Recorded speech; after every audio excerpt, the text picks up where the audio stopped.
Hello students, आज हम cellular transport mechanism part third study करेंगे। इससे पहले पार्ट वन और पार्ट टू में हमने पैसिव ट्रांसपोर्ट सिस्टम और एक्टिव ट्रांसपोर्ट सिस्टम के बारे में स्टडी किया था।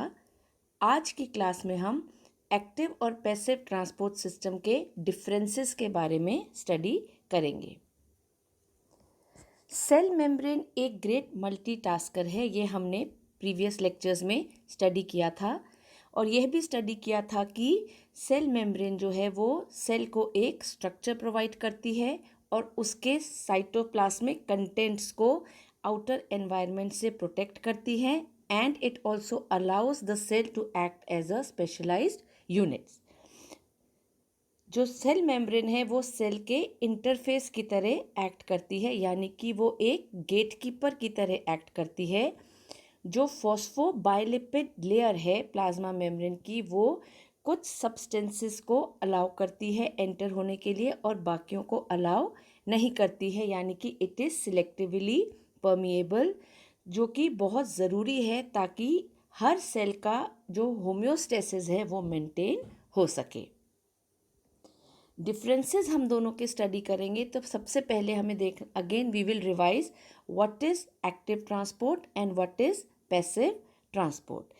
एक्टिव ट्रांसपोर्ट क्या है? मूवमेंट ऑफ मॉलिक्यूल्स है सेल मेम्ब्रेन्स के अक्रॉस जिसमें एनर्जी की ज़रूरत नहीं है।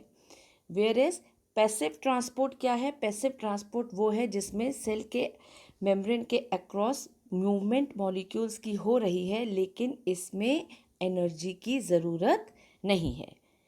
So this is the difference between active and passive transport. अब क्या क्या डिफरेंसेस हैं? इनकी एनर्जी रिक्वायरमेंट कैसी है?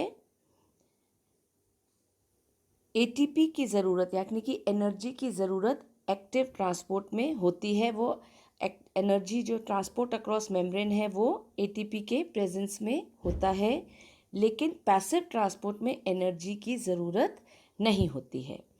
कंसंट्रेशन ग्रेडियंट नेक्स्ट जो हम स्टडी करेंगे उसमें क्या है कि एक्टिव ट्रांसपोर्ट में क्या हो रहा है, मूवमेंट्स जो हैं वो लो कंसंट्रेशन से हाई कंसंट्रेशन की तरफ जा रहे हैं, यानी कि कम सांद्रता वाली जगह से उच्च सांद्रता वाली जगह में जा रहे हैं, यानी कि they are moving against the concentration gradient. वो जो है एकाग्रता ढाल के खिलाफ जा रहे हैं।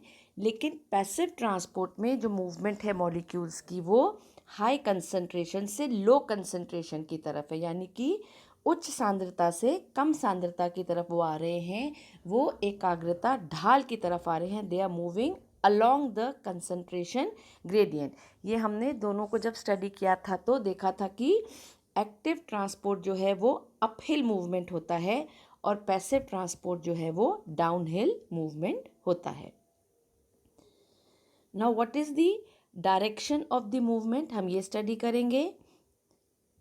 With the use of ATP it pumps molecules upwards, जो कि हमने देखा था एक्टिव ट्रांसपोर्ट में मूवमेंट अपवर्ड्स हो रही है, लेकिन पैसिव ट्रांसपोर्ट में जो मूवमेंट है वो डाउनवर्ड्स हो रही है, हाई से लो कंसंट्रेशन की तरफ।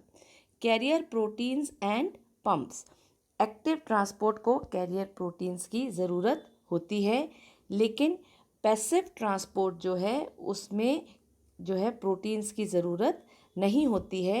लेकिन फैसिलिटेटेड डिफ्यूजन जो है पैसिव ट्रांसपोर्ट का, उसमें जो है सर्टेन चैनल्स जो है उसकी ज़रूरत पड़ती है ट्रांसपोर्ट के लिए, लेकिन इसमें एनर्जी की ज़रूरत फिर भी नहीं पड़ती है। This takes place in the absence of energy.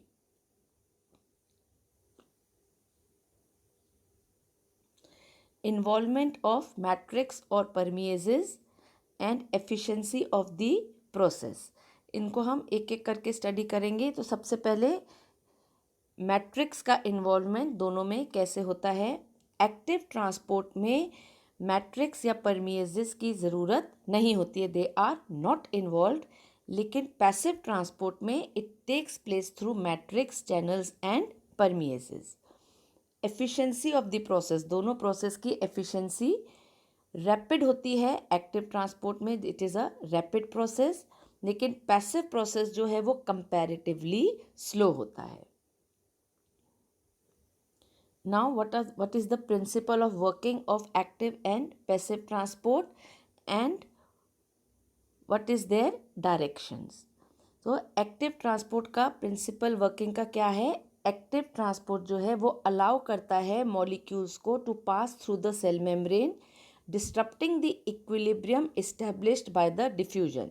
यानी कि डिफ्यूजन के थ्रू जो एक इंटरनल और external inside the cell and outside the cell जो बैलेंस मेंटेन्ड होता है, इक्विलिब्रियम मेंटेन्ड होता है, उसको डिस्टर्ब कर देता है। लेकिन पैसिव प्रोसेस जो है वो एक dynamic equilibrium of water, nutrients, gases and waste को हमेशा मेंटेन करके रखता है between the cytoplasm and the extra cellular environment. Direction क्या है? एक्टिव ट्रांसपोर्ट जो है वो एक ही डायरेक्शन में होता है, लेकिन पैसिव ट्रांसपोर्ट जो है वो बाई डायरेक्शनल होता है। Now we'll study the process type, the selectivity and the effect of temperature.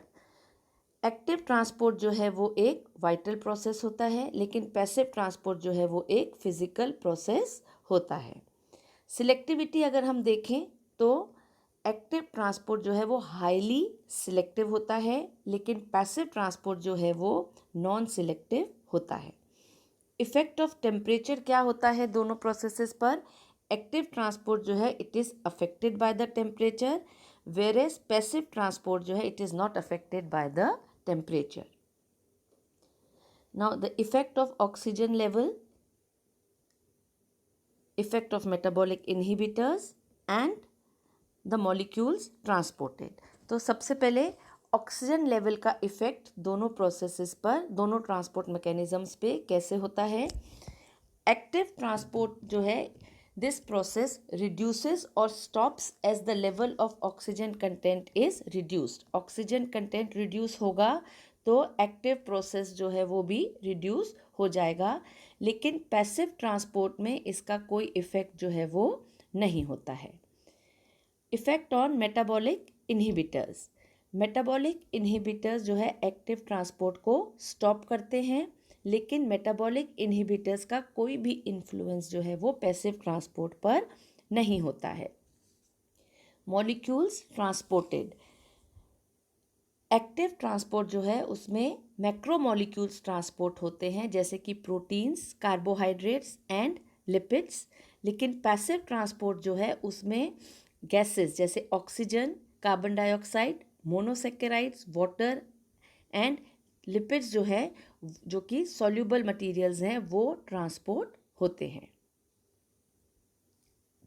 Now what are the types and what are their functions? ठीक है, तो एक्टिव ट्रांसपोर्ट जो है हमने स्टडी किया था वो दो तरह का होता है, primary active transport and secondary active transport. और दोनों ही तरह में endocytosis, cell membrane, sodium pump और एक्सोसाइटोसिस जो है, जो इसके वेरिएशंस होते हैं। पैसिव ट्रांसपोर्ट जो है वो 4 कैटेगरीज में क्लासिफाइड है, osmosis, diffusion, facilitated diffusion and filtration. दोनों के फंक्शंस क्या हैं? एक्टिव ट्रांसपोर्ट जो है उसमें through the function of both types of transport इस, यानी कि दोनों के ही फंक्शंस जो हैं वो ट्रांसपोर्ट हैं, चाहे वो एक्टिव हो चाहे पैसिव हो। लेकिन एक्टिव ट्रांसपोर्ट में they carry the molecules separately. ठीक है, आयंस और मॉलिक्यूल्स का ट्रांसपोर्ट जो है वो एक्टिव ट्रांसपोर्ट में सेपरेटली होता है। Passive transport is use to maintain the equilibrium of nutrients, water, gases cell के अंदर और सेल के बाहर, यानी कि ये एक इक्विलिब्रियम मेंटेन करके रखता है। Now what are the examples? Examples जब हम स्टडी करें तो एक्टिव ट्रांसपोर्ट जो है वो सोडियम पंप इंक्लूड करता है और glucose selection in the intestine. Passive transport में क्या हो रहा है? किडनीज और लिवर में हो रहा है, and it is taking place in the alveoli of the lungs, जब ऑक्सीजन और कार्बन डाइऑक्साइड का एक्सचेंज होता है। This is the bibliography, references हैं इसमें जो कि आप इस पर्टिकुलर टॉपिक के लिए यूज़ कर सकते हैं. You can search the net for these topics. So आज के लेक्चर में हमने देखा कि difference between active and passive transport. हमने क्या देखा कि the main aim of both the transport systems is to carry molecules and ions across the membrane. दोनों एक्टिव और पैसिव ट्रांसपोर्ट जो हैं they work for the same cause but with different movements.